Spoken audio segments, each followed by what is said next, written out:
following takes place between 9 a.m. and 10 a.m. Events occur in real time.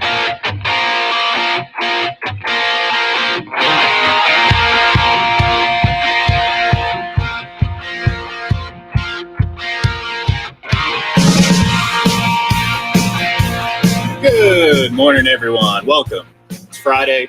It's FPC Radio Live. We're here to close out this wild week, and it's not just in the NFL. It's mostly in the NFL, but it's been a pretty wild week. We've seen some trades. We've seen some cuts. And, John, we've seen, finally, Major League Baseball and the Players Association come to their senses because, you know, we have baseball back. And just a reminder for folks out there, just a reminder, this is what happened during the last baseball game, which seems like, I don't know, 6, 7, 8, 9 years ago. I don't even know. The 0-2. Left side, Swanson to first. The Braves are world champions. That's right. The Atlanta Braves are the World Series champions. And, John, to be honest with you, I kind of just forgot that entire series happened. It doesn't seem like it was that long ago. Yeah, I mean, it was kind of a surprise, right? Because they had the worst record of all the teams that qualified for the postseason, but they won the National League East, so they didn't have to play in that one-game play-in, and they just got hot at the right time. They were really good the last 2 months of the season, and again, a franchise that throughout the 90s and early 2000s was the model franchise, but only won one World Series. And give them credit, they retooled, brought in a lot of really great young players, made a lot of moves at the trade deadline, and it worked for them. So, it was a really great run by the Atlanta Braves last year. But sure, we're excited to see baseball coming back. It'll be back a week later than expected. April 7th will be opening day. The 6 games that the teams missed at the beginning of the season that were canceled, 3 of those will be added to make the regular season 3 days longer, and the other 3 will be part of double headers along the way. So you'll get the full 162. And I think the players, the owners, all just came to their senses and said, let's keep going. I mean, it's a thriving business. As much as we can sit here and criticize baseball at the pace of play and they don't promote stars and all of that stuff, it's still a $12 billion a year industry. It ain't bad. Players are making money. The owners are certainly making money. So, when you've got all of that on the table, just get your heads together and get this thing settled. And they were able to do that. Well, look, I mean, it's a professional sports league, one of the major sports leagues in this country. I mean, they could stumble over their own feet and still make money. I mean, no one does it at the level that the NFL does. That's just impressive beyond belief. But to your point, yeah, I mean, it's like as much as they are relatively struggling, and I say relatively because it's relative to the other leagues, they're still a big business. And, we talked about it on Wednesday. They had announced, before they came to this agreement that games through the 14th were going to be canceled. And we talked about how can you miss, to your point, the 75th anniversary of Jackie Robinson Day. And with that date looming, we were kind of really in it was threatening to be lost. Let's just put it that way. And, luckily, again, the 2 sides came to their senses and we got baseball back, and we're going to have it back at the beginning of April. And look, we're at the end of the day, we're going to get it as close to possible as to what it would have been. And, we'll be able to celebrate that day just like it would be any other year in baseball, kicking off the season in April. So exciting. And on top of that, John, two great things. First of all, they did away with the 7-inning doubleheader. That was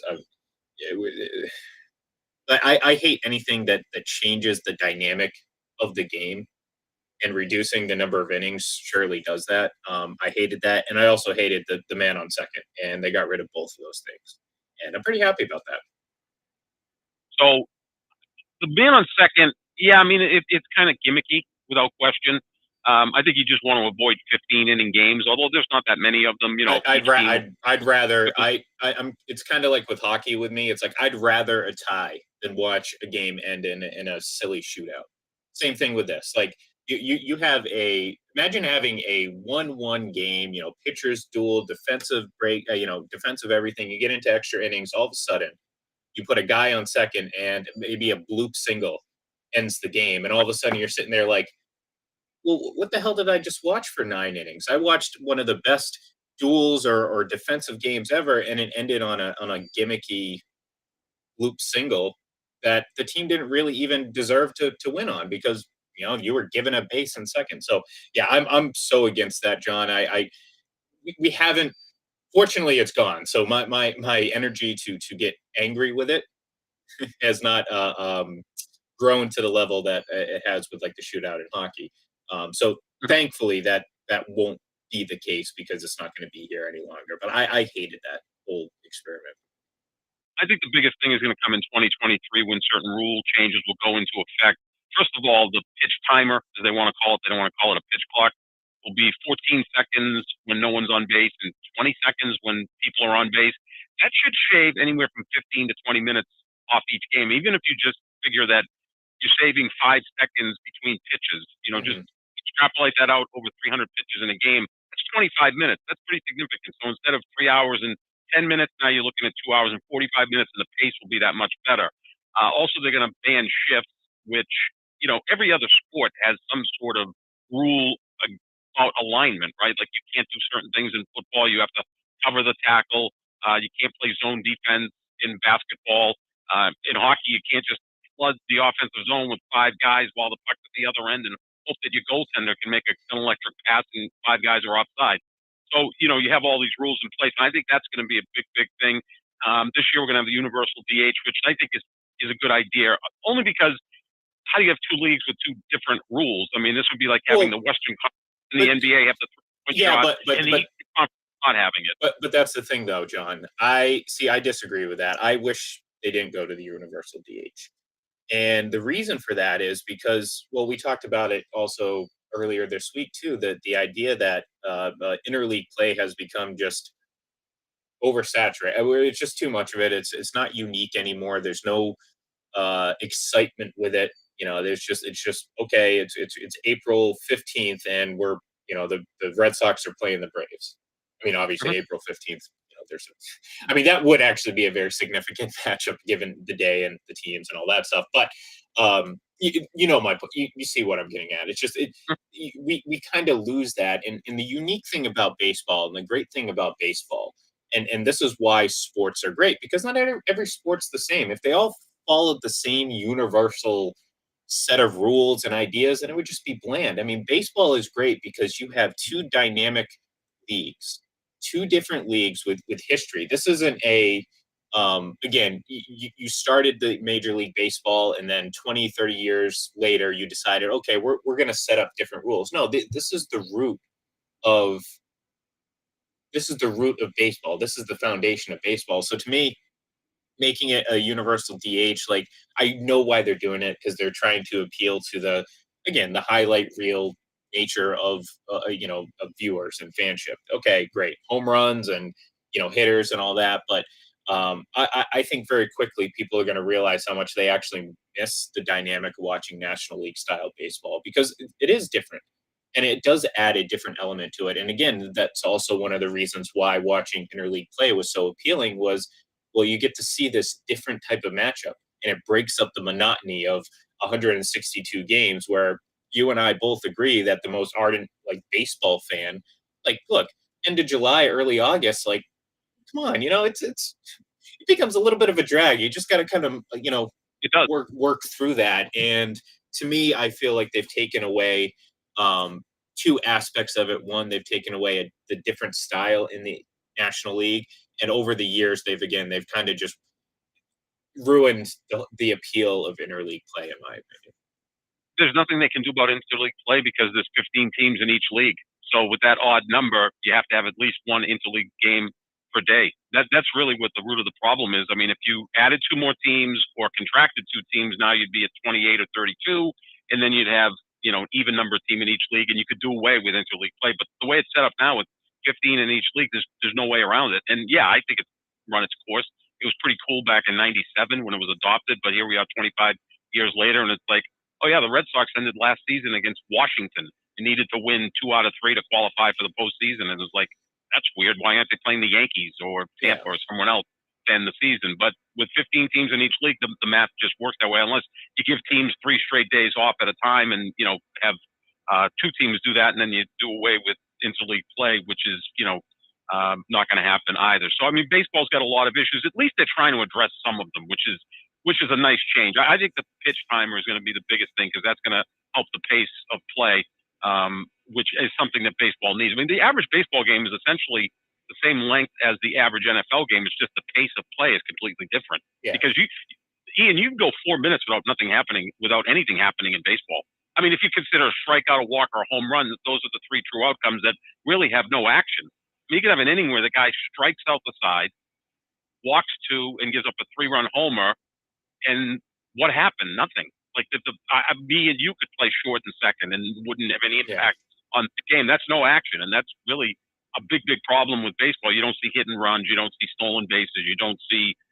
situational baseball. And it's interesting because the teams that do play that tend to be successful. The San Francisco Giants won 3 World Series in a 5-year period, playing a lot of situational baseball. It worked. And I think that's going to start going away even more now with universal DH, because why bother with these small ball plays? You know what I mean? Right. Like why? Because you're going to have a lineup with 3 or 4 and 5 hitters. You know what I mean? And then you'll have obviously your number 3 hitter, your big hitter, or whatever. But like, it just, so to me, it's like that doesn't solve the problem. The same thing with the shift.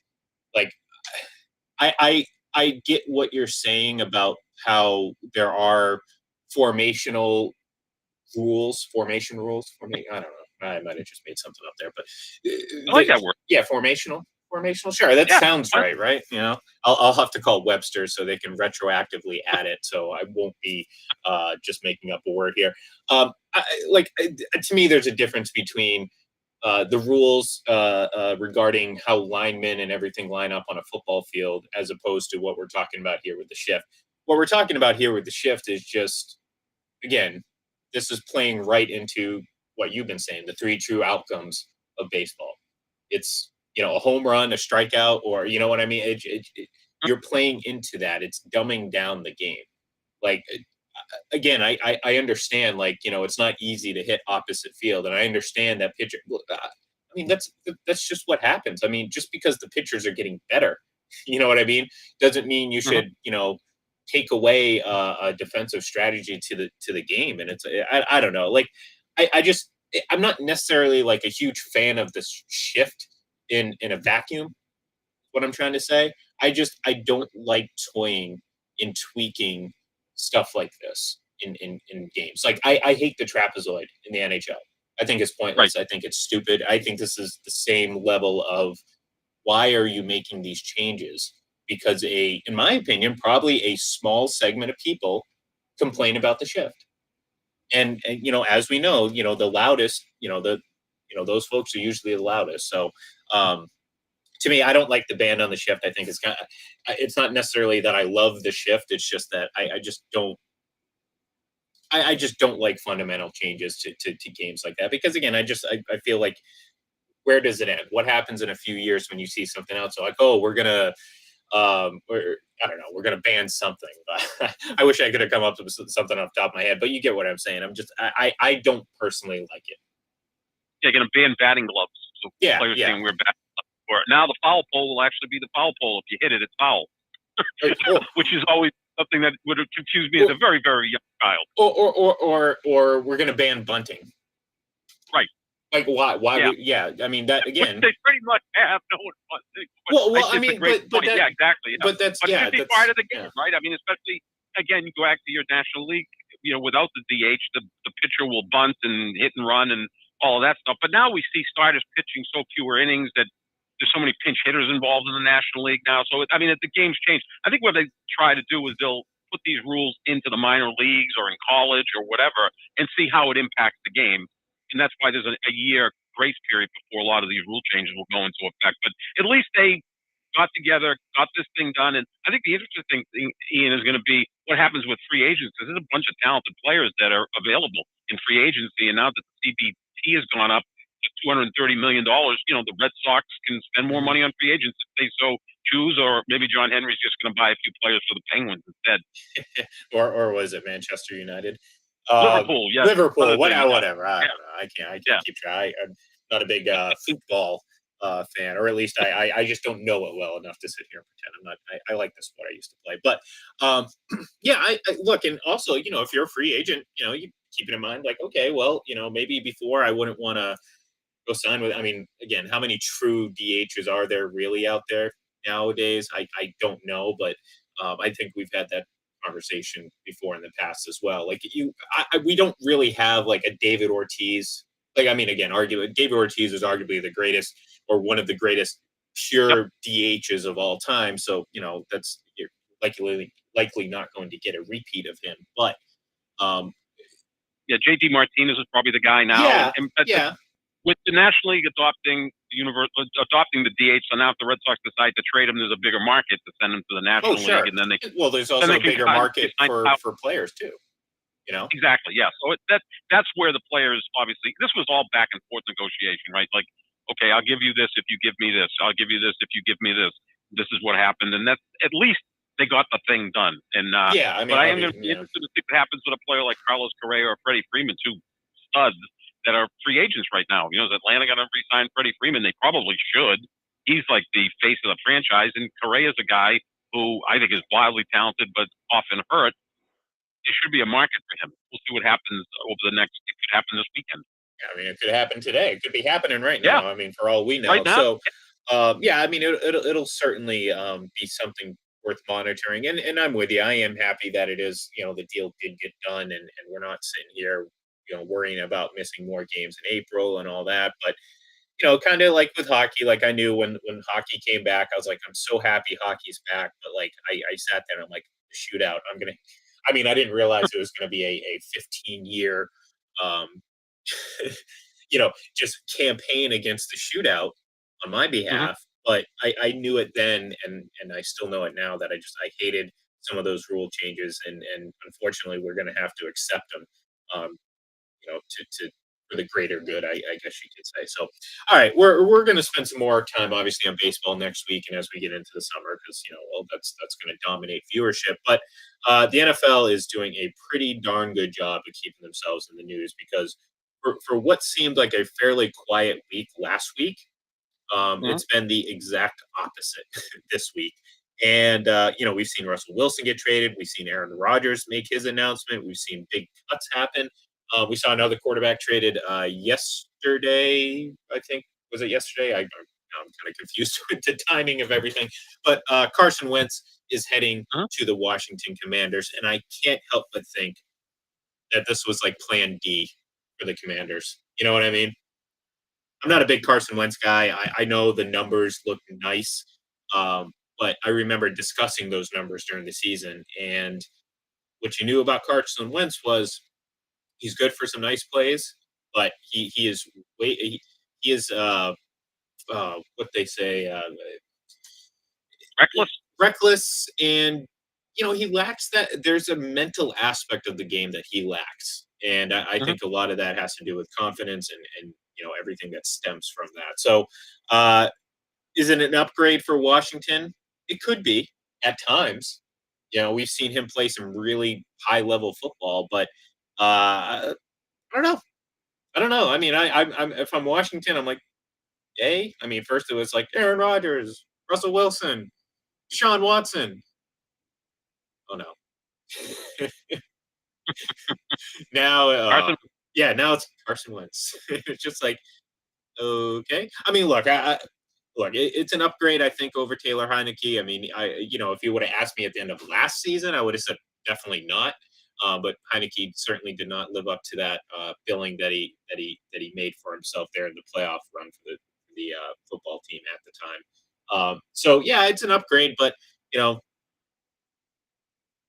okay. I mean, good. I mean, let's put it this way: he has 2 games against the Eagles and a game against Indy next season. Carson Wentz. I'm going to set the number at 1.5.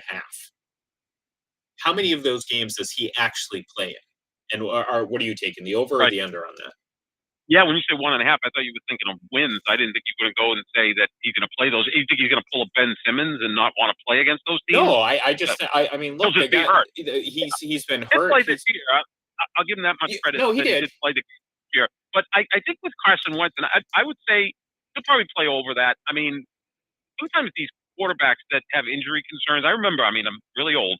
Phil Simms for like the first 3 or 4 years of his career was always hurt, and then he became really durable. I think the thing with Carson Wentz is he's got some interesting things that he can do well. I mean, the guy's 6'5", 240, rocket arm, fairly accurate, can move, all those nice things. So there's always going to be one coach out there that goes, let me get him and I'll fix him. I'll make him better than he's ever been, right? And this is why, he went from Philly, spent 1 year in Indianapolis, and even Frank Reich, who coached him as a positional coach in Philadelphia when Wentz was a young guy, took a chance on him, but then decided to move on from him. Either it was Frank Reich or Chris Ballard, or a lot of people feel it was just the owner, Jim Irsay, who said, just get this guy out of here. He's not the guy. But there's always going to be one coach out there that goes, oh, I'll fix him. I'll get him straightened out and get him productive. So he may be one of those guys that's like a rent-a-quarterback, a mercenary, who just goes from team to team every year because he's just good enough that you think you can get him better, but he's not good enough that you can commit long-term to him. It's the people are just hanging on to that 12-game stretch in 2017. And everyone has. I remember it because I was very, present in that discussion because people were like, oh, he was the front runner for MVP. Well, before he got hurt, and I remember this very, very vividly.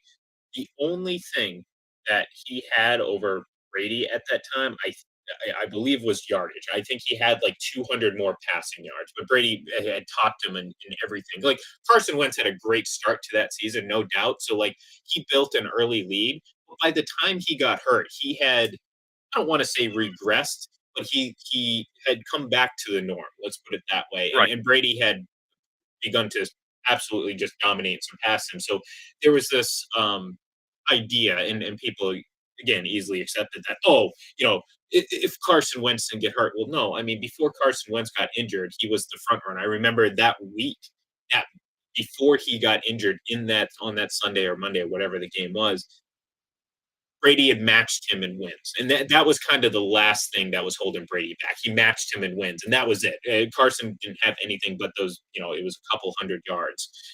Brady led in touchdowns and all those other metrics and whatnot. So people have latched on to, oh, well, Carson Wentz would have done that. Well, I wish Carson Wentz wouldn't have got hurt. You know why?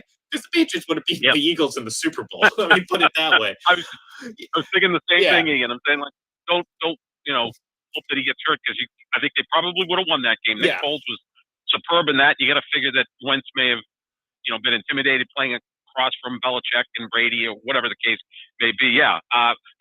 Brady deserved the MVP that year. I mean, Wentz was a contender. We can agree on that, but I don't think absolutely they're the front runner. And I know sometimes, they'll always like that news story, like, oh, he's a second-year quarterback and he's playing at this level. Let's give him an MVP. Because the next year Mahomes won it in his second year, and then the year after that, Lamar Jackson won in his second year. It's kind of like a cool story, and sometimes they forget the obvious choice. So, this is going to be interesting to see what happens. The weird thing about the NFC East, and everyone's talking about how Dallas is just going to win the division again. Do you realize there's not been a repeat winner in the NFC East since 2004? That makes sense. Right. I mean, it's just like this bad division, right? That although the Giants won 2 Super Bowls and the Eagles won a Super Bowl, Washington and Dallas, like, are 2 real big profile franchises in that division, have done squat for 25, 30 years. So, so the likelihood of Dallas repeating isn't all that high, even though they do have the best roster. The Philly does have 3 first-round picks. Maybe they're in the Deshaun Watson sweepstakes if things go his way today. If the grand jury decides not to indict him, and then you can go ahead and trade him, although he's going to be suspended for some point in the season, don't you think? I mean, even if he beat criminal rap, I think the NFL is going to step in and still suspend him, I would think. 4 to 6 games. Yeah, but I mean, at that point, though, if you're a team like Philadelphia, there's no difference between that and having him for a full 2022 because you are acquiring him as the future of your franchise. This isn't a one season thing. So if he does end up getting suspended, if I'm a team, I'm like, I don't care. Whatever. We'll deal with the first 4 to 6 weeks of the season. We'll figure it out. But we know from that point on, you have a pretty darn good quarterback because, at the time when he, the last time he was on the football field, he was a pretty productive quarterback on a bad team, though, and that's the key. And I've always, and I want to be consistent with this, is I'm not entirely impressed with stat accumulators on losing teams, because to me that tells me, and that's why I have a lot of pushback against Drew Brees when his name was thrown around very recklessly as the greatest of all time. I'm like, no, I don't give two squats about throwing 5,000 yards when you go 7-9. And in the case of Deshaun Watson, he did, what was it, like high 4,800s, but they were 4-12. Like, I understand, like, the Texans aren't the model franchise, but if you're supposed to be, and this is the thing, a lot of people are talking about Deshaun Watson, forget about the legal issues. They're talking about Deshaun Watson as one of the best premier quarterbacks in the league. I don't care what team's around you. If you're one of the best premier quarterbacks in the league, you don't go 4-12. Right. I'm sorry. That's not I don't care. Again, if you have injuries across the board, if you dealt with like bad luck all season, it doesn't matter. You don't go 4-12 if you're an elite top level tier 1 quarterback, which people think Deshaun Watson is. Now, he could be that guy. Maybe he just wasn't quite there yet. Maybe he's still a young guy. So, if the Eagles, like you said, if the verdict comes back that he's not going to get indicted, then all of a sudden that opens up the door, because now teams are willing to give up that capital to get Watson. Because give the Texans credit, they have stood their ground, and one, they didn't play him at all last season when they could have, and two, I don't think they're going to accept anything more than a huge haul for the guy. And why not?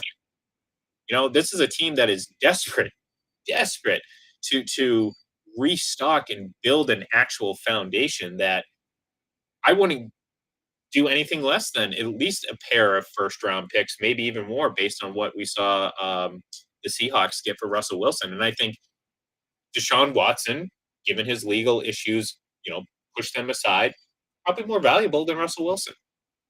Yeah, he's 7 years younger. Yeah. And he's had some knee issues. He had him at Clemson. He had him early in his career with Houston. The thing about Deshaun Watson is obviously these legal concerns have to be cleared up, to say the least, but he does appear to be a guy who loves football. So you're not going to have that concern that he just decides to retire at 29 right off into the sunset. He seems to be a baller, a gamer. So you're getting someone who's going to be all in. Reports are his teammates have always liked him. He doesn't seem to have the same issues that, say, Kyler Murray has in Arizona, where it appears that the teammates don't like him.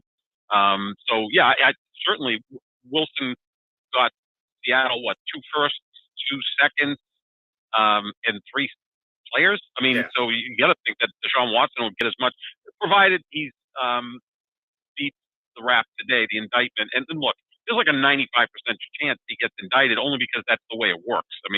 Like they've said before, you can indict a ham sandwich because it's only the prosecution presenting their facts to the grand jury. The defense doesn't have a chance to speak to the grand jury. And again, an indictment is just an accusation. It's not a guilty verdict. So we'll see what happens today with everyone. Houston and Deshaun Watson, have their fingers crossed that he beats the indictment and can move on with their lives. And again, that's the big thing. We'll know. We'll have a better idea at some point today how to predict exactly where he could end up, and that'll be interesting to play out. However, I before we before we talk more about that, though, I'm going to make a prediction here, John, and that is the combination of Russell Wilson and Patrick Mahomes will be the most sacked duo of quarterbacks in the history of the league next year. And I'm not saying that just because Chargers just got Khalil Mack, but I'm saying this because, they're both of them regularly towards the top of the list when it comes to sacks given up. Just a lot to do with their play style, and I know a lot of people want to give cut some slack to Russell Wilson because his offensive line, and I'm like, no.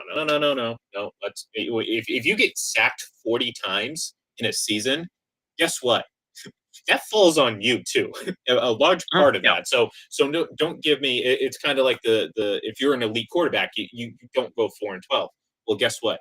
You don't get sacked 40 times either. And now you're going to watch these two teams go up against a Chargers team that may not be done yet because look, they just added Khalil Mack, which good luck. You're pairing him up with Joey Bosa, and if that team stays, I mean that is one devastating Yeah. combo to have to protect. And then on top of that, the Chargers have been one of the teams very high on the list of teams possible suitors for J.C. Jackson. So you think about that. You add Khalil Mack, you add J.C. Jackson to this Chargers team, and my goodness, it's I don't know who the best team in that division is. I really don't. On paper, I mean, of course, Oh. I mean we're projecting here, but on paper, I have no earthly idea. Well, the Chargers went 9-8 last year, just missed the playoffs, and there were 3 games they could have very easily won. They should be Kansas Their City. coach held them back. Yeah, cost them maybe 3 games. Yeah, I mean the last game of the season against the Raiders, the game against Kansas City. I'm sure we can find other games in there where you're like, what were they thinking with that brilliant young quarterback? No, they're going to be that division. And then let's not forget the Raiders went 10-7 last year and made the playoffs. And I think Josh McDaniels is going to be a much better coach there than he was in Denver a decade ago. Talk about pass rush. Not many people will talk about him, but Max Crosby is as good as anyone else in the league as an edge rusher. So yeah, that division is just going to be incredible to watch. I mean, I'd like to see Brady go to the Raiders. That would be kind of interesting. One day he's talking about Brady, Wilson, Mahomes, and Herbert in the same division. That'd be nuts. But even Derek Carr, even if he's the 4th best quarterback in the division, he's pretty darn good too. Yeah, and look, I mean that's going to be a fun division to watch play out because I think this isn't like projecting the NFC East where it's like who knows who knows who's going to win the NFC East. Well, we don't know because they're all usually pretty bad or to mediocre. You know what I mean? Right. So it's like no, you win, no, you win, no, you win. In this case, I think it's going to be a situation where you're going to have some really good teams. And look, Denver might be the 3rd best team in this division, and Right. I think they're a pretty, again, on paper, I'm not the biggest. Some people are really into Russell Wilson and think, he is a tier 1 guy. I don't know if I believe that because I haven't seen him individually elevate his team like other tier 1 quarterbacks. And as much as I give Patrick Mahomes crap, like he's a guy who can elevate his team on his play. Yeah. Obviously Brady, obviously Rodgers, those guys can do that. I haven't seen Russell Wilson do that. And so I don't think it's that unfair to say, well, I'm not ready to put him as a tier 1 guy yet, but you go to Denver, you're in a pretty good situation in a talented team. They have some talent on that offense and certainly on the defense. So it's going to be interesting to see what he looks like with this team. But I'll tell you what, if he's still getting sacked at the high level, I think people are going to have to go back and apologize to some of these Seattle Seahawks offensive lines because I don't think clearly it was as much on them as it has been put based on just, again, how I feel like Russell Wilson's play style is. He's a guy that holds onto the ball too long and decides to run. And guess what? That leads to sacks. And it's not a coincidence that he's sacked quite a bit. Yeah. I mean, you can forgive, say, David Carr in 2002 when he was a rookie quarterback for an expansion franchise, who would just go back to pass and have everybody on him. But yeah, oftentimes these sacks are a result of poor play from the quarterback. It doesn't always fall on the offensive lineman, get rid of the ball quicker. We know Tom Brady is the best at that. Let's live to play another day. Peyton Manning was pretty darn good at that as well. That's why they're two, obviously the greatest of all time, and I think the 3rd greatest of all time in Peyton Manning. So yeah, that's a big part of quarterbacking. Get the ball out of there and let's move on to the next play. And yeah, and that's something that the elite of the elite guys do at the very highest level, and they do it across the board, no matter what, not just in September and October. And that's one of the things that worries me about Russell Wilson. And we've seen maybe not necessarily a direct fall off in his statistical play because people, well, no, he had this, he had that. Well, I'm not too concerned about the your statistics can look good, but it's like the same thing with Carson Wentz. They're like, oh, 27-7 touchdown to interception ratio. I'm like, great. What kind of impact did he have on this Colts team? Yep. And generally, the response is, well, let me think about it. If you have to think about it, then okay, that stat line doesn't mean anything to me. Same thing with Russell Wilson. Like, great, he threw 40 touchdowns. He was an MVP frontrunner for the first 7 weeks of the season, and then absolutely fell off a cliff and didn't get a single vote. Right.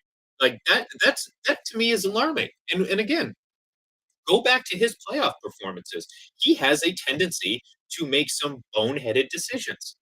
And like, do I want to call we've had this debate about the goal line interception for years, not you and I, but just people in general. Oh, it was the worst call in the history. No, it was a good call based on what they did, because it was a very successful call. And at the time, I think it was 99 plays had been run or thrown at the 1 yard line that season, and not a single one had resulted in interception. So the idea that it was an automatic pick was not true. And it was a great play by the defense and Malcolm Butler and everyone involved. But it's still on Russell Wilson for deciding to do that. And then we, again, go back to that NFC I hate to bring it up, John, I'm sorry. NFC Championship game against Green Bay. 5 turnovers. 5 turnovers. And somehow still won the game. So I think he's been a guy who was always the front runner for MVP and then never even got a vote, like you said. Through October. And then after that, it just... Yep. He's a guy who he plays his best early. Maybe the fact that, he's not small. He's short. Yeah. But again, we see these smaller quarterbacks, Kyler Murray, Russell Wilson, Baker Mayfield, as the season continues on, they kind of get beat up. That's why I've always favored big quarterbacks. Brady's 6'5". Josh Allen's a monster. Mahomes is a thick, athlete. Rodgers isn't so huge, but, he's got ridiculous arm ability and he can get around and move in the pocket and get outside the pocket. But yeah, I've always favored those bigger quarterbacks because they tend to last longer. No, and look, it makes sense.